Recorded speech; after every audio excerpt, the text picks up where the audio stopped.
जीवन में सफलता के लिए सबसे जरूरी है एक जादूगर जैसा आइडिया और उसका मजबूत इम्प्लीमेंटेशन, जिसमें रेजिलियंस यानी बार बार असफल होने के बाद भी फिर से कोशिश करने की क्षमता हो।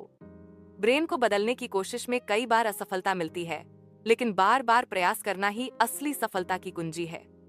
सफलता का असली फॉर्मूला यही है कि असफलता से उबरने की ताकत, रेजिलियंस और बिना हार माने अपनी यात्रा को जारी रखना। ये सभी स्टेप्स आइडिया, इम्प्लीमेंटेशन, रेजिलियंस और निरंतरता सीधे सीधे ब्रेन से जुड़े हैं। लेकिन सवाल उठता है कि अगर ये इतना आसान है तो फिर कुछ ही लोग क्यों सफल होते हैं और बाकी क्यों संघर्ष करते हैं? इसका कारण है कि जब जब मुश्किलें आती हैं तब तब फ्रंटल लोब की भूमिका अहम हो जाती है।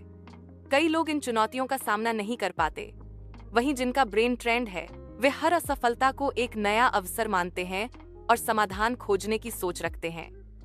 यही सोच सफलता की असली कुंजी है। अपनी सोचने, चुनौती देने और समस्या को देखने की क्षमता को लगातार मजबूत बनाना। यह सब अल्फा वेव्स और फ्रंटल लोब को ट्रेन करने से संभव होता है। अल्फा वेव्स पर काम करने से फोकस, चुनौती स्वीकारने की क्षमता और ओवरऑल कॉग्निटिव एबिलिटीज में वृद्धि होती है। वहीं बीटा वेव्स प्रॉब्लम सॉल्विंग के लिए जरूरी है। सही मात्रा में बीटा वेव्स आपको किसी भी टास्क या एक्टिविटी में पूरी तरह से एंगेज रखते हैं। त्राटक जैसी फोकस और कंसंट्रेशन एक्सरसाइज से बीटा वेव्स को बेहतर किया जा सकता है, जिसे कोई भी घर पर आसानी से कर सकता है। इसके लिए बस एक दिया लेकर उसके सामने बैठना है और 5-10 मिनट अपने विचारों के साथ रहना है। अगर आप रिलैक्स नहीं हो पा रहे हैं तो अल्फा बाइनोरल बीट्स सुनना आपके दिमाग को अल्फा स्टेट में लाने में मदद करेगा। इसमें एक कान में एक फ्रीक्वेंसी और दूसरे कान में दूसरी फ्रीक्वेंसी दी जाती है, जिससे दिमाग में अल्फा वेव्स उत्पन्न होती हैं। इसे आप सिर्फ 5 मिनट सुन सकते हैं। जैसे सिरदर्द की गोली लेना, वैसे ही यह म्यूजिक दिमाग को तुरंत रिलैक्स कर देता है। कई कंपनियां और संस्थान इस तरह की फ्रीक्वेंसी और म्यूजिक पर काम कर रहे हैं और इन्हें वैज्ञानिक रूप से प्रमाणित भी किया गया है। कई कंपनियों ने अपने कैंपस में ऐसे स्पेस बनाए हैं जहां लोग हेडफोन लगाकर बड़ी स्क्रीन के सामने बैठ सकते हैं और वहां स्ट्रेस, रूमिनेशन या फोकस जैसे विकल्प चुनकर केवल 5 मिनट में अपनी ब्रेन वेव्स की फ्रीक्वेंसी को मॉड्यूलेट कर सकते हैं। इसे न्यूरोमॉड्यूलेशन कहा जाता है और बड़ी बड़ी कंपनियां पहले से ही इन हैक्स का इस्तेमाल कर रही हैं। बच्चों के लिए भी, जैसे ऑटिज्म या अटेंशन डेफिसिट डिसऑर्डर वाले बच्चों पर लाइट और साउंड के जरिए ब्रेन को मॉड्यूलेट करने के ट्रायल्स चल रहे हैं, जिससे उनकी ब्रेन एक्टिविटी को बेहतर किया जा सके। ये सब बहुत आसान और प्रभावी हैक्स हैं। पॉडकास्ट सुनने के सवाल पर यह महत्वपूर्ण है कि आप क्या सुन रहे हैं। अगर वह कंटेंट आपको प्रेरित करता है या आपके लक्ष्य से मेल खाता है, तो वह आपके ब्रेन के लिए फायदेमंद है। लेकिन अगर आप सिर्फ कंज्यूम कर रहे हैं और उसका कोई सकारात्मक असर नहीं है, तो वह आपके लिए लाभकारी नहीं है। रोज सिर्फ 15 मिनट बैठकर अल्फा वेव्स को एक्टिवेट करने से आपके ब्रेन की कॉग्निशन, रीजनिंग स्पीड और प्रॉब्लम सॉल्विंग क्षमता में सुधार होता है। अगर आप लगातार गुस्से वाले माहौल में रहते हैं तो थीटा वेव्स विकसित करना मुश्किल हो जाएगा। इसलिए अपने वातावरण और डेली हैबिट्स को बदलना जरूरी है। अगर आप अल्कोहल, स्मोकिंग, निकोटीन या कैफीन जैसी चीजों का सेवन करते हैं और फिर भी अल्फा थीटा वेव्स चाहते हैं, तो यह संभव नहीं है, क्योंकि ये आदतें आपको बीटा वेव्स में ही रखती हैं। इसलिए इन चीजों को छोड़ना जरूरी है। जैसे बर्फ को हाथ में पकड़ने पर जलन होती है, वैसे ही इन आदतों को छोड़ना भी जरूरी है ताकि दिमाग की सही वेव्स विकसित हो सकें। डेल्टा वेव्स अच्छी नींद से आती हैं, जबकि अल्फा वेव्स के लिए रोज कम से कम 5 मिनट आंखें बंद करके खुद के साथ बैठना चाहिए। जितना अधिक समय आप खुद के साथ शांति से बैठेंगे, उतना ही बेहतर परिणाम मिलेगा और दिमाग की शक्ति बढ़ेगी। अल्फा वेव्स को बढ़ाने के लिए दूसरा सबसे प्रभावी तरीका ग्राउंडिंग है, जिसमें आप नंगे पैर घास या समुद्र के किनारे रेत पर चलते हैं। जैसे ही आप धरती को छूते हैं, आपके दिमाग में स्वाभाविक रूप से शांति और संतुलन आना शुरू हो जाता है। अल्फा वेव्स के लिए पहला तरीका है कि आप कहीं भी, कभी भी आंखें बंद करके बस चुपचाप बैठ जाएं और अपने विचारों को बहने दें, बिना किसी प्रयास के उन्हें रोकने या बदलने की कोशिश किए। अगर आपके मन में समस्याएं या चिंताएं भी आ रही हैं, तो भी उन्हें आने दें, क्योंकि यही प्रक्रिया अल्फा वेव्स को विकसित करती है। ग्राउंडिंग के दौरान भी आप चाहें तो विशेष प्रकार के म्यूजिक या फ्रीक्वेंसी सुन सकते हैं, जिन्हें बाइनोरल बीट्स कहा जाता है।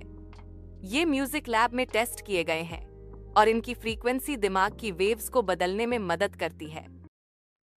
दिन भर की छोटी छोटी प्रतिक्रियाओं, जैसे कोई गाड़ी आगे से निकल जाए या कोई आपके साथ गलत व्यवहार करे, इन सब पर ध्यान देना जरूरी है। इसके लिए डे ऑडिट की सलाह दी जाती है, जिसमें आप अपनी भावनाओं, प्रतिक्रियाओं, संबंधों और प्रोफेशनल व्यवहार का विश्लेषण करते हैं। जब आप इस अवेयरनेस के स्तर पर पहुंच जाते हैं, तब आपको समझ आने लगता है कि आप किस हद तक लिम्बिक या फ्रंटल कॉर्टेक्स का इस्तेमाल कर रहे हैं। यह पहला कदम है। दूसरा कदम है ऐसी गतिविधियां करना जो फ्रंटल कॉर्टेक्स को मजबूत बनाए। इसमें सबसे जरूरी है दिमाग की अलग अलग waves alpha, beta, theta, delta को दिन भर में प्रैक्टिस कराना। जब लोगों से पूछा जाता है कि वे दिन में कितनी देर आंखें बंद करके शांति से बैठते हैं, तो अधिकतर का जवाब होता है कभी नहीं या बहुत कम।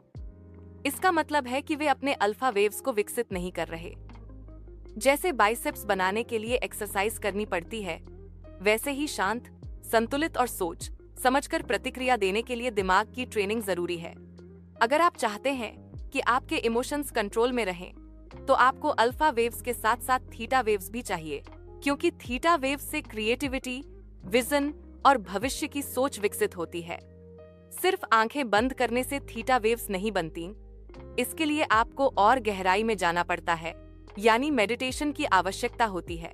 अगर मेडिटेशन आपको कठिन या भारी लगता है, तो आप थीटा वेव्स उत्पन्न करने वाला म्यूजिक सुन सकते हैं या ऐसे लोगों के साथ समय बिता सकते हैं जिनकी एनर्जी पॉजिटिव हो, क्योंकि हम अपने आसपास के लोगों की क्वालिटीज को अवचेतन रूप से अपनाते हैं, जिसे मिरर न्यूरॉन्स कहा जाता है।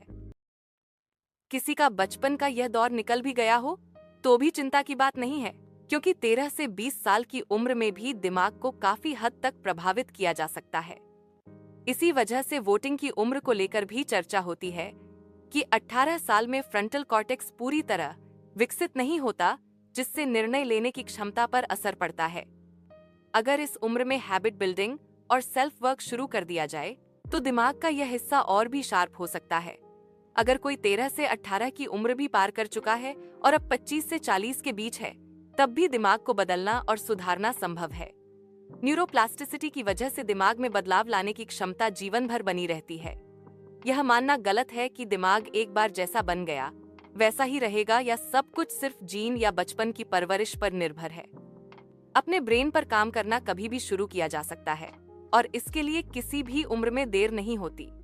खुद को विक्टिम मानकर या दूसरों को दोष देकर जीवन बिताने की बजाय न्यूरोप्लास्टिसिटी का लाभ उठाकर दिमाग को बेहतर बनाया जा सकता है। जैसे ही आप यह तय कर लेते हैं कि आपको अपने फ्रंटल कॉर्टेक्स को मजबूत बनाना है, उसी दिन से यह संभव हो जाता है। सबसे पहली आवश्यकता है अवेयरनेस। क्या आप अपने लिम्बिक और फ्रंटल कॉर्टेक्स के बारे में सचेत हैं? दोनों दिमाग के हिस्से एक साथ काम करते हैं, लेकिन अगर आपका लिम्बिक सिस्टम हर चीज पर तुरंत प्रतिक्रिया देता है, गुस्सा आता है, डर लगता है या भावनाओं पर नियंत्रण नहीं रहता, तो इसका मतलब है कि आपका फ्रंटल कॉर्टेक्स सक्रिय नहीं है। जब फ्रंटल कॉर्टेक्स काम करना शुरू करता है, तो लिम्बिक सिस्टम की सक्रियता कम हो जाती है। जब आप खुद को कमांड देते हैं कि 2 मिनट तक एक पैर पर खड़े रहना है, तो यह आपके दिमाग के कमांड सेंटर फ्रंटल लोब को सक्रिय करता है। कोऑर्डिनेशन, बैलेंस और एंड्योरेंस की ये एक्सरसाइजेज सेरिबेलम और फ्रंटल लोब के बीच कनेक्शन को मजबूत करती हैं। हाल ही में प्रकाशित एक स्टडी के अनुसार आपकी हैंड ग्रिप की ताकत सीधे न्यूरोनल स्ट्रेंथ और मेमोरी से जुड़ी है। अगर ग्रिप कमजोर है तो डिमेंशिया जैसी समस्याओं का खतरा बढ़ जाता है, यानी मांसपेशियों की ताकत और दिमागी स्वास्थ्य का गहरा संबंध है। प्री फ्रंटल कॉर्टेक्स की मजबूती पर चर्चा करते हुए बताया गया कि अधिकतर लोगों का यह हिस्सा मजबूत नहीं होता, जिससे वे बाहरी चीजों से आसानी से प्रभावित हो जाते हैं और अपनी पूरी क्षमता का उपयोग नहीं कर पाते। जबकि सभी के पास एक जैसा ब्रेन और फिजियोलॉजी है, फर्क सिर्फ इस बात में है कि कौन अपने दिमाग के इस हिस्से को कितना मजबूत बनाता है। ब्रेन की असली ग्रोथ बचपन के शुरुआती वर्षों में होती है, खासकर 0 से 5 साल की उम्र में। इस समय न्यूरॉन्स की ग्रोथ की स्पीड बहुत तेज होती है। 0 से 3 साल की उम्र में हर सेकंड 700 साइनेप्टिक कनेक्शन बनते हैं। इस पीरियड में जो भी सेंसरी और लर्निंग एक्सपीरियंस मिलते हैं। वे दिमाग की नींव को मजबूत बनाते हैं, जिससे आगे चलकर व्यक्ति की लर्निंग, मेमोरी और फोकस की क्षमता तय होती है। 3 साल की उम्र तक बच्चे का दिमाग देखना, सुनना और प्रोसेस करना सीख जाता है, लेकिन अक्सर लोग मान लेते हैं कि बच्चे को कुछ समझ नहीं आ रहा। असल में प्रीफ्रंटल कॉर्टेक्स के विकास के बीज इसी उम्र में बोए जाते हैं। जो व्यक्ति अपने फ्रंटल कॉर्टेक्स की शक्ति को समझकर उसका सही उपयोग करता है, वही असल में अपनी भावनाओं और प्रतिक्रियाओं पर नियंत्रण पा सकता है और पीक परफॉर्मेंस हासिल कर सकता है। फ्रंटल कॉर्टेक्स के नियंत्रण में ही हमारे कमिटमेंट, चॉइसेस और कमांड की शक्ति होती है, लेकिन अधिकतर लोग अपने लिम्बिक सिस्टम के प्रभाव में रहते हैं। रिसर्च के अनुसार 80% समय हमारा व्यवहार लिम्बिक सिस्टम द्वारा नियंत्रित होता है, जिसमें अमिग्डाला नामक एक छोटी सी संरचना मुख्य भूमिका निभाती है। अमिग्डाला एक वॉचमैन की तरह काम करता है, जो खतरे या नकारात्मकता को तुरंत पहचानता है और प्रतिक्रिया देता है। जब अचानक गुस्सा या डर आता है, तो उसे प्रतिक्रिया में बदलने के लिए लगभग 13 सेकंड का समय लगता है। यदि हम इन 13 सेकंड्स में खुद को रोक लें या गिनती कर लें, तो उस भावना की शक्ति कम हो जाती है और वह बबल की तरह बाहर निकल जाती है। लेकिन अधिकांश लोग ऐसा नहीं कर पाते और 80% समय लिम्बिक लूप में फंसे रहते हैं, जिसमें वे बार बार पुराने विचारों और परेशानियों में उलझे रहते हैं। इससे उनका मानसिक संसाधन व्यर्थ होता है और वे आगे की सोच या सकारात्मक दिशा में आगे नहीं बढ़ पाते। इस लिम्बिक लूप को तोड़ना जरूरी है ताकि हम अपने विचारों को नियंत्रित कर सकें और केवल वही चीजें चुनें जो हमारे लिए फायदेमंद है। इसके बाद चर्चा होती है कि कैसे शारीरिक व्यायाम जैसे ट्रेडमिल या जिम में स्ट्रेंथ बिल्डिंग दिमाग के विकास के लिए जरूरी है। एक्सरसाइज के दौरान क्रॉस लैटरल ट्रेनिंग, जिसमें शरीर के दोनों हिस्सों का समन्वय होता है, दिमाग के लिए बहुत फायदेमंद है। स्ट्रेंथ, कोऑर्डिनेशन और बैलेंस जैसे तत्वों को शामिल करना चाहिए। श्वेता बताती हैं कि उन्हें हमेशा इस बात में ज्यादा दिलचस्पी रहती है कि बिना दवा के भी लोग कैसे ठीक हो जाते हैं, क्योंकि यह दिमाग की शक्ति को दर्शाता है। जब दिमाग में कोई स्विच ऑन होता है, तो शरीर खुद उस दिशा में काम करने लगता है। इसलिए अगर आप पिलो टॉक या प्राइमिंग जैसी तकनीकों से अपने दिमाग को निर्देशित कर सकते हैं, तो यह वाकई असरदार हो सकता है। इसके बाद चर्चा होती है कि जब हम मोबाइल पर नोटिफिकेशन देखते हैं, तो कई बार ये अनुभव सुखद होता है और कई बार अप्रिय भी, क्योंकि हम दूसरों के व्यवहार को नियंत्रित नहीं कर सकते, लेकिन अपने रिएक्शन को जरूर नियंत्रित कर सकते हैं। कुछ लोग खुद को इन चीजों से प्रभावित नहीं होने देना सीख जाते हैं, लेकिन अधिकांश लोग जैसे ही कोई टिप्पणी या सूचना पढ़ते हैं, उनका दिमाग तुरंत उसे प्रोसेस करने लगता है। श्वेता दिमाग की 3 परतों की बात करती हैं। सबसे नीचे ब्रेनस्टेम, जो सांस लेना, दिल की धड़कन जैसी बुनियादी क्रियाओं को नियंत्रित करता है। इसके ऊपर रेप्टिलियन या लिम्बिक ब्रेन है, जो हमारे इमोशनल सिस्टम का हिस्सा है और लगातार खतरे को स्कैन करता रहता है। इसी हिस्से से सेल्फ डाउट, डर, फाइट, फ्लाइट और फ्रीज जैसी प्रतिक्रियाएं उत्पन्न होती हैं। सबसे महत्वपूर्ण हिस्सा है फ्रंटल कॉर्टेक्स, जो इंसानों में सबसे विकसित है और करीब 40% हिस्सा घेरता है, जबकि चूहों और चिंपैंजियों में यह बहुत कम होता है। फ्रंटल कॉर्टेक्स ही वह जगह है जहां से हम अपने इमोशंस को कंट्रोल कर सकते हैं, लॉजिक और रेशनल सोच विकसित कर सकते हैं। जो व्यक्ति अपने फ्रंटल कॉर्टेक्स की शक्ति को समझकर उसका सही उपयोग करता है, वही असल में अपनी भावनाओं और प्रतिक्रियाओं पर नियंत्रण पा सकता है। अगर आप सोने से पहले अपने दिमाग को यह निर्देश दें कि आपको किस समय उठना है, तो अक्सर शरीर खुद उस समय जाग जाता है। इसे वे पिलो टॉक पावर कहती हैं, जिसमें तकिए से बात करके सुबह उठने का समय तय किया जाता है। यह तरीका कई लोगों के लिए काम करता है, भले ही इसके पीछे की साइंस पूरी तरह समझ में न आए। श्वेता इसे प्राइमिंग ऑफ योर क्लॉक कहती हैं, यानी शरीर की जैविक घड़ी को निर्देशित करना। वे आगे उदाहरण देती हैं कि कैसे कई लोग अपनी मानसिक शक्ति से गंभीर बीमारियों को भी मात दे चुके हैं, जिससे यह साबित होता है कि शरीर सच में हमारी बात सुनता है। श्वेता समझाती हैं कि हमारे शरीर में psycho, neuro, physio, immuno, endocrinology का एक जटिल तंत्र है, जिसमें सब कुछ दिमाग से शुरू होकर हार्मोन, इम्यूनिटी और शरीर के अन्य हिस्सों तक जाता है। हर चीज की शुरुआत हमारे विचारों से होती है, क्योंकि विचार ही धीरे धीरे एक्शन में बदलते हैं। अगर हम सोने से पहले अपने दिमाग को निर्देश देते हैं, खासकर जब हम थीटा स्टेट में होते हैं, तो यह बहुत असरदार होता है, क्योंकि उस समय हमारा दिमाग सबसे ज्यादा सजेस्टेबल होता है। इसी वजह से मैनिफेस्टेशन की कई तकनीकों में यह कहा जाता है कि पानी की बोतल को अपने इरादे बताओ और फिर वह पानी पियो, जिससे शरीर को एक और संकेत मिलता है। वे मशहूर डॉक्टर इमोटो के पानी पर किए गए प्रयोग का उदाहरण देती हैं, जिसमें यह पाया गया कि जब आप पानी से बात करते हैं तो उसकी केमिस्ट्री बदल जाती है। इसी तरह प्लेसिबो इफेक्ट का भी जिक्र होता है, जिसमें बिना असली दवा दिए भी लोग सिर्फ विश्वास के कारण ठीक हो जाते हैं। पहले आप अपने मन में उस स्थिति को महसूस करते हैं, फिर असल में वहां पहुंचते हैं। यही प्रक्रिया सबसे असरदार है। राज शमानी अपने मॉर्निंग रूटीन के बारे में बताते हैं कि वे 80% समय इसे फॉलो करते हैं, जबकि 20% समय वे खुद को थोड़ा आलसी मानते हैं। वे सुबह उठते ही सबसे पहले अपना फोन चेक करते हैं, जिससे वे पूरी तरह जाग जाते हैं और नोटिफिकेशन देख लेते हैं। इसके बाद वे बाथरूम में रहते हुए फोन पर कुछ पढ़ते हैं, फिर ट्रेडमिल पर 10-15 मिनट वॉक करते हैं और इस दौरान कोई मोटिवेशनल स्पीच या लर्निंग से जुड़ा वीडियो सुनते हैं जो उन्हें पसंद आता है। इसके तुरंत बाद वे जिम चले जाते हैं। जिम से लौटने के बाद शावर लेते हैं, फिर नाश्ता करते हैं और उसके बाद अपने काम में लग जाते हैं, जिससे दिन की बाकी गतिविधियां शुरू हो जाती हैं।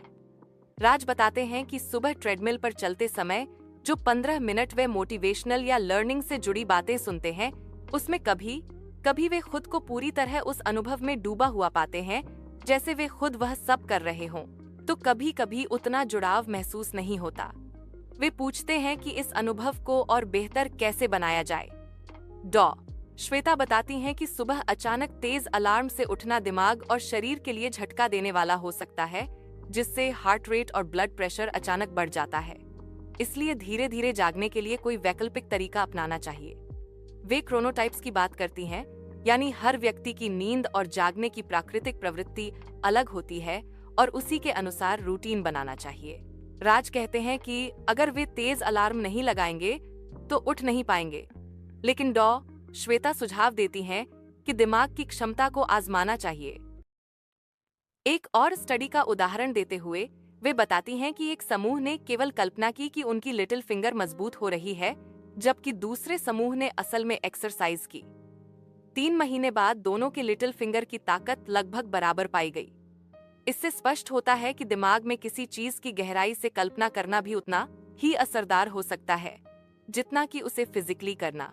राज शमानी भी विजुअलाइजेशन की ताकत को मानते हैं और बताते हैं कि वे हर महत्वपूर्ण मीटिंग, स्पीच या पॉडकास्ट से पहले खुद को उस स्थिति में विजुअलाइज करते हैं, कैसे वे स्टेज पर कदम रखेंगे, क्या बोलेंगे और कैसे बाहर निकलेंगे। इस प्रक्रिया में वे अपने दिमाग के सभी सर्किट्स को पहले से ही प्राइम कर लेते हैं, जिससे उनके केमिकल्स और न्यूरल नेटवर्क्स उस अनुभव के लिए तैयार हो जाते हैं। जब हम किसी चुनौती का सामना करने वाले होते हैं, तो हमारा दिमाग पहले से ही अलग अलग संभावित परिस्थितियों का विश्लेषण कर लेता है, जिससे तनाव काफी हद तक कम हो जाता है। थोड़ा बहुत तनाव यानी स्ट्रेस हमारे लिए फायदेमंद भी होता है, क्योंकि यह हमें सतर्क और तैयार रखता है। लेकिन जब तनाव हद से ज्यादा बढ़ जाता है, तो घबराहट, पसीने वाले हाथ और दिल की धड़कन तेज होने जैसी प्रतिक्रियाएं शुरू हो जाती हैं, जैसा कि परीक्षा के समय अक्सर महसूस होता है। ऐसे में अगर कोई हमें सिखा देता कि कुछ गहरी सांसें लेकर खुद को शांत किया जा सकता है, तो शायद हम बेहतर प्रदर्शन कर पाते। डॉ. श्वेता मानती हैं कि ये छोटी छोटी बातें बहुत शक्तिशाली होती हैं और विजुअलाइजेशन की प्रैक्टिस भी इसी तरह बार बार करनी चाहिए, ताकि दिमाग में वे सर्किट्स मजबूत बने। डॉ. श्वेता ने पीक परफॉर्मर्स की आदतों का अध्ययन करते हुए यह पाया कि उनकी सुबह की रिचुअल्स बहुत पावरफुल होती हैं। वे रिचुअल, हैबिट और रूटीन के फर्क को स्पष्ट करती हैं।